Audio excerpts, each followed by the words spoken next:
आज के वीडियो में हम पढ़ेंगे इलेक्ट्रिसिटी के बारे में। पिछले वीडियो में भी हमने इलेक्ट्रिसिटी के बारे में कुछ पॉइंट्स को देखा था। हमने पिछले वीडियो में इलेक्ट्रिक चार्ज को पढ़ा था।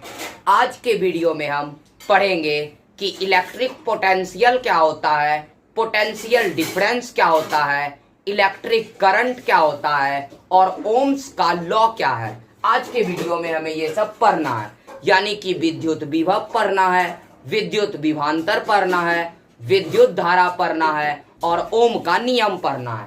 तो हम आज शुरू करते हैं इलेक्ट्रिक पोटेंशियल को, कि विद्युत विभव क्या होते हैं, यानी कि इलेक्ट्रिक पोटेंशियल। इलेक्ट्रिक पोटेंशियल को हिंदी में कहते हैं विद्युत विभव। तो इससे पहले हम जान लेते हैं कि इलेक्ट्रिक फील्ड यानी विद्युत क्षेत्र क्या होता है। तो जब किसी भी वायर से हम इलेक्ट्रिक करंट को फ्लो कराते हैं तो उसके आसपास इलेक्ट्रिसिटी से रिलेटेड एक फील्ड बन जाता है, जिसे कि हम इलेक्ट्रिक फील्ड कहते हैं। किसी भी तार से विद्युत धारा प्रवाहित करने पर उसके आसपास एक क्षेत्र उत्पन्न होता है, जिसे हम विद्युत क्षेत्र कहते हैं। यानी किसी भी वायर में इलेक्ट्रिक करंट फ्लो कराने पर उसके आसपास एक फील्ड क्रिएट होता है, जिसे कि हम इलेक्ट्रिक फील्ड कहते हैं। तो इलेक्ट्रिक पोटेंशियल क्या होता है, तो इलेक्ट्रिक फील्ड के अंदर, इलेक्ट्रिक फील्ड के अंदर किसी भी चार्ज को स्पेसिफिक पॉइंट से रेफरेंस पॉइंट तक लाने में, इलेक्ट्रिक फील्ड के अंदर किसी भी चार्ज को स्पेसिफिक पॉइंट से रेफरेंस पॉइंट तक लाने में जो वर्क किया जाता है उसे ही हम इलेक्ट्रिक पोटेंशियल कहते हैं। यानी कि इलेक्ट्रिक फील्ड में किसी भी यूनिट चार्ज को स्पेसिफिक पॉइंट से, यानी ऐसा पॉइंट जिसके बारे में हमें नहीं पता है, तो स्पेसिफिक पॉइंट से रेफरेंस पॉइंट तक, यानी ऐसा पॉइंट तक जहां हमें लाना है, तो उसे हम इलेक्ट्रिक पोटेंशियल कहते हैं। विद्युत क्षेत्र में किसी भी आवेश को अनंत से एक बिंदु तक लाने में जो वर्क करते हैं वो मेरा इलेक्ट्रिक पोटेंशियल है, यानी विद्युत विभव है। इलेक्ट्रिक फील्ड के अंदर किसी भी यूनिट चार्ज को स्पेसिफिक पॉइंट से रेफरेंस पॉइंट तक लाने में जो वर्क करना पड़ता है उसे ही हम इलेक्ट्रिक पोटेंशियल कहते हैं। अगर हम इसका बात किया जाए यूनिट का, तो इलेक्ट्रिक पोटेंशियल का SI यूनिट जूल पर कूलाम होता है। इसका SI यूनिट क्या होता है, तो जूल पर कूलाम। यहीं पे हम बात करते हैं पोटेंशियल डिफरेंस क्या होता है। पोटेंशियल डिफरेंस, इलेक्ट्रिक पोटेंशियल में क्या था, तो इलेक्ट्रिक फील्ड में चार्ज को स्पेसिफिक पॉइंट से रेफरेंस पॉइंट तक लाते हैं। पोटेंशियल डिफरेंस को हिंदी में कहते हैं विद्युत विभवांतर। विद्युत विभवांतर। तो इलेक्ट्रिक फील्ड के अंदर, इलेक्ट्रिक फील्ड के अंदर किसी भी चार्ज को, इलेक्ट्रिक फील्ड के अंदर चार्ज को वन पॉइंट से अनदर पॉइंट तक लाने में, वन पॉइंट से अनदर पॉइंट तक लाने में जो वर्क करेंगे उसे हम पोटेंशियल डिफरेंस कहते हैं। तो इलेक्ट्रिक फील्ड के अंदर किसी भी चार्ज को वन पॉइंट से, यानी एक बिंदु से अनदर पॉइंट, यानी दूसरा बिंदु तक लाने में जो वर्क करते हैं उसे हम पोटेंशियल डिफरेंस कहते हैं। यानी कि विद्युत विभवांतर क्या है, तो विद्युत क्षेत्र के अंदर एक चार्ज को, यानी आवेश को एक बिंदु से दूसरे बिंदु तक लाने में जो वर्क करेंगे उसे हम पोटेंशियल डिफरेंस कहेंगे। इसका भी SI यूनिट जूल पर कूलाम होता है। इलेक्ट्रिक पोटेंशियल का भी SI यूनिट जूल पर कूलाम और पोटेंशियल डिफरेंस का भी SI यूनिट जूल पर coulomb. Potential difference is equal to होता है, पोटेंशियल डिफरेंस में हम देखते हैं वर्क डन बाय उस चार्ज का क्या अमाउंट था, यानी amount of charge work done by amount of charge. तो इलेक्ट्रिक पोटेंशियल या फिर पोटेंशियल डिफरेंस बराबर क्या होगा, तो वर्क डन अपॉन में अमाउंट ऑफ चार्ज, ये होता है इसका फॉर्मूला। तो फॉर्मूला क्या है, तो electric potential difference is equal to हो जाता है वर्क डन अपॉन में अमाउंट ऑफ चार्ज, यानी कि विद्युत विभवांतर बराबर सूत्र होता है कि कितना कार्य किया गया और उस वो जो चार्ज था यानी जो आवेश था उसका अमाउंट कितना था। तो इसका फॉर्मूला लिख देते हैं, पोटेंशियल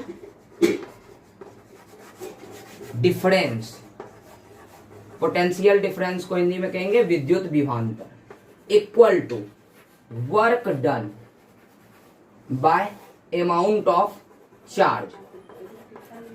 इन दोनों का डिफिनेशन अच्छे से याद करना कंपलसरी है, क्योंकि दोनों में डिफरेंस एग्जाम में पूछे जाते हैं। तो इलेक्ट्रिक पोटेंशियल यानी विद्युत विभव किसको कहेंगे, तो किसी भी इलेक्ट्रिक फील्ड के अंदर चार्ज को स्पेसिफिक पॉइंट से रेफरेंस पॉइंट तक लाने में जो वर्क करेंगे वो इलेक्ट्रिक पोटेंशियल।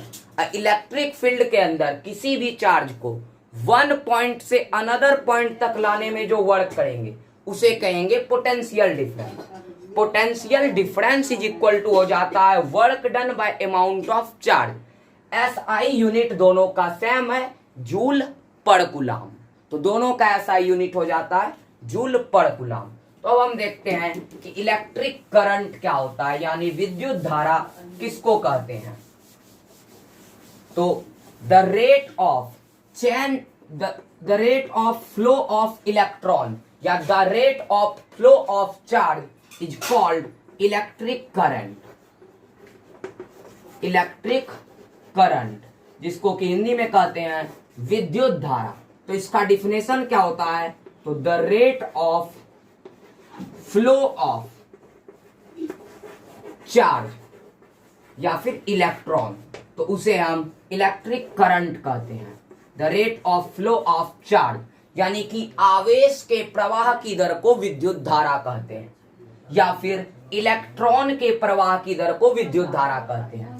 इलेक्ट्रिक करंट में जब किसी वायर से इलेक्ट्रिक करंट फ्लो होता है तो उसमें रियल में इलेक्ट्रॉन फ्लो होता है। किसी भी वायर में इलेक्ट्रिक करंट जब फ्लो होता है तो उसमें इलेक्ट्रॉन फ्लो होता है। तो इलेक्ट्रिक करंट कहेंगे किसको, तो rate of flow of charge, यानी कि किसी भी टाइम में उससे कितना चार्ज फ्लो हुआ यानी कितना इलेक्ट्रॉन फ्लो हुआ, इसे ही हम कहते हैं इलेक्ट्रिक करंट यानी कि विद्युत धारा। इसका अगर एसआई यूनिट देखा जाए तो इसका एसआई यूनिट एम्पियर होता है। इलेक्ट्रिक करंट का एसआई यूनिट एम्पियर होगा, जिसे कि कैपिटल ए से डिनोट करते हैं, यानी कि विद्युत धारा का एसआई मात्रक एम्पियर होता है। तो इलेक्ट्रिक करंट का एसआई यूनिट होता है एम्पियर। इलेक्ट्रिक करंट को डिनोट करते हैं आई से, कैपिटल आई से। तो I is equal to formula होता है Q upon T, I equal to Q upon T. तो यहां से हम एक और डिफिनेशन बोल सकते हैं कि the ratio of electric charge and time is called electric current, यानी कि विद्युत आवेश और समय के अनुपात को विद्युत धारा कहते हैं। तो यहां से अगर हम इसका दूसरा एसआई यूनिट जानने का कोशिश करें तो आवेश यानी इलेक्ट्रिक चार्ज का एसआई यूनिट होता है कूलम और टाइम का होता है सेकेंड। तो इसका एक और एसआई यूनिट हो सकता है कूलम पर सेकेंड। दूसरा एसआई यूनिट क्या होगा, कूलम पर सेकेंड, यानी कि इलेक्ट्रिक करंट का एसआई यूनिट पूछा जाए तो एम्पियर या फिर कूलम पर सेकेंड होता है। इलेक्ट्रिक करंट को जिस इंस्ट्रूमेंट से मेजर करते हैं उसे हम एमीटर कहते हैं। इलेक्ट्रिक करंट को जिससे मेजर करते हैं उसे हम ए मीटर कहते हैं। और फिर ए मीटर का रेसिस्टेंस एकदम जीरो के इक्वल होना चाहिए, यानी वेरी लेस होना चाहिए। ए मीटर का रेसिस्टेंस बहुत ही कम होना चाहिए, यानी विद्युत धारा को जिस उपकरण से मापते हैं उसे हम ए मीटर कहते हैं। और ए मीटर का प्रतिरोध बहुत ही कम होना चाहिए, बिल्कुल नहीं के बराबर। तो अब हम आगे का बात करेंगे कि इलेक्ट्रिक सर्किट क्या होते हैं। अब हम देखेंगे इलेक्ट्रिक सर्किट क्या होते हैं। यहाँ पे ये ध्यान रखना है कि इलेक्ट्रिक करंट जो होता है उसका डायरेक्शन किधर होता है, तो पॉजिटिव टर्मिनल से निगेटिव टर्मिनल की ओर। इलेक्ट्रिक करंट का डायरेक्शन कैसा होगा, तो पॉजिटिव टर्मिनल से निगेटिव टर्मिनल की ओर। अब हम देखेंगे इलेक्ट्रिक सर्किट, जिसको कि हिंदी में कहते हैं विद्युत परिपथ। इलेक्ट्रिक सर्किट का हिंदी हो गया विद्युत परिपथ। अब इलेक्ट्रिक सर्किट टोटल दो टाइप के होते हैं। पहला तो ओपन सर्किट और दूसरा क्लोज सर्किट। पहला ओपन सर्किट और दूसरा क्लोज सर्किट, यानी कि विद्युत परिपथ दो प्रकार के होते हैं। पहला खुला परिपथ, दूसरा बंद परिपथ। हम दोनों का डायग्राम देखते हैं कि ओपन सर्किट कैसा दिखता है और क्लोज सर्किट कैसा दिखता है, जिससे कि हमें समझ में आ जाए कि इलेक्ट्रिक सर्किट क्या होते हैं। तो ये है ओपन सर्किट का डायग्राम और इधर है क्लोज सर्किट का डायग्राम। तो इलेक्ट्रिक सर्किट दो टाइप के हैं, ओपन सर्किट और क्लोज सर्किट। इलेक्ट्रिक सर्किट कहते किसको हैं, तो किसी भी इलेक्ट्रिक करंट का क्लोज तथा कंटिन्यूअस पाथ को ही हम इलेक्ट्रिक सर्किट कहते हैं, यानी विद्युत धारा का खुला हुआ तथा बंद रास्ता को ही हम विद्युत परिपथ कहते हैं। इलेक्ट्रिक सर्किट किसको कहेंगे, तो इलेक्ट्रिक करंट का क्लोज और फिर ओपन, क्लोज और ओपन पाथ को ही हम इलेक्ट्रिक सर्किट कहते हैं। इलेक्ट्रिक सर्किट दो टाइप का, ओपन सर्किट और क्लोज सर्किट। ओपन सर्किट में यहाँ पे ये स्विच लगा हुआ है और ये बैटरी का सिंबल होता है। तो अभी स्विच ऑफ है तो ये ओपन सर्किट है। जब स्विच को ऑन किया गया तो यहाँ जो इंस्ट्रूमेंट लगा हुआ था वो जलने लगा, तो इसे हम कहते हैं क्लोज सर्किट। तो अक्सर इंस्ट्रूमेंट क्लोज सर्किट में ही जलते हैं। तो अब हम देखेंगे ओम का नियम यानी ओम्स लॉ कि ओम्स लॉ क्या होते हैं। तो बात करेंगे ओम्स लॉ के बारे में। ओम्स लॉ बहुत ही ज्यादा इंपॉर्टेंट है 10th। अब हम जानते हैं ओम्स लॉ के बारे में कि ओम्स लॉ क्या होते हैं। तो ओम्स लॉ में बताया जाता है कि कांस्टेंट टेम्परेचर का मतलब है कि टेम्परेचर चेंज नहीं होना चाहिए।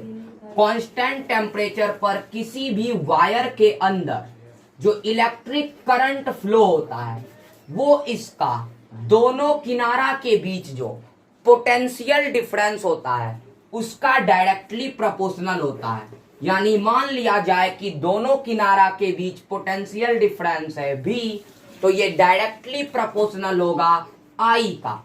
ओम्स का लॉ में बताया जाता है कि कांस्टेंट टेम्परेचर पर किसी भी वायर के अंदर अगर इलेक्ट्रिक करंट फ्लो होता है तो वो डायरेक्टली प्रोपोर्शनल है उसका दोनों किनारा का बीच का पोटेंशियल डिफरेंस का। तो अब हमें पता है कि प्रोपोर्शनल का साइन हटाने के लिए हमें कांस्टेंट लेना पड़ता है।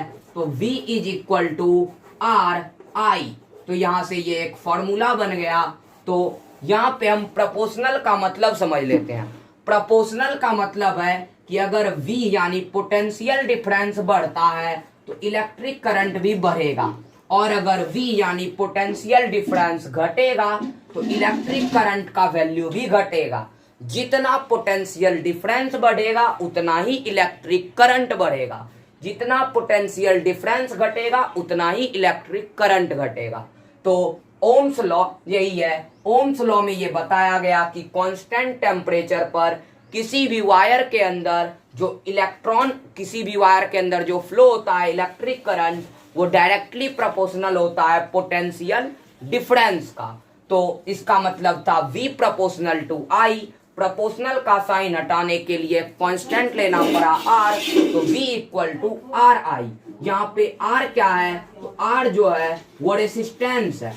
R का मतलब है रेसिस्टेंस, इट मीन्स प्रतिरोध। तो ओम का नियम के अनुसार किसी भी तार के अंदर जो विद्युत धारा प्रवाहित करते हैं वो उसका दोनों किनारा के बीच के विभवांतर के बराबर होता है। तो एक क्वेश्चन पूछा जाता है कि ओम्स लॉ में कांस्टेंट क्या होना चाहिए, तो टेम्परेचर, ये ऑब्जेक्टिव में पूछा जाता है।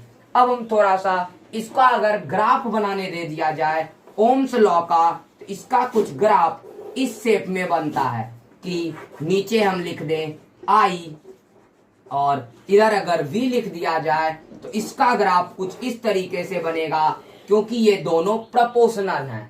तो ये ओम्स लॉ का ग्राफ है। तो ग्राफ को शॉर्ट व्यू में हम याद रखेंगे कि ग्राफ उसका कुछ ऐसे बनेगा, क्योंकि अगर ग्राफ भी बनाने दे दिया जाए तो हम ग्राफ बना सकते हैं। तो उम्मीद करते हैं कि ओम का नियम अच्छे से समझ में आ गया होगा।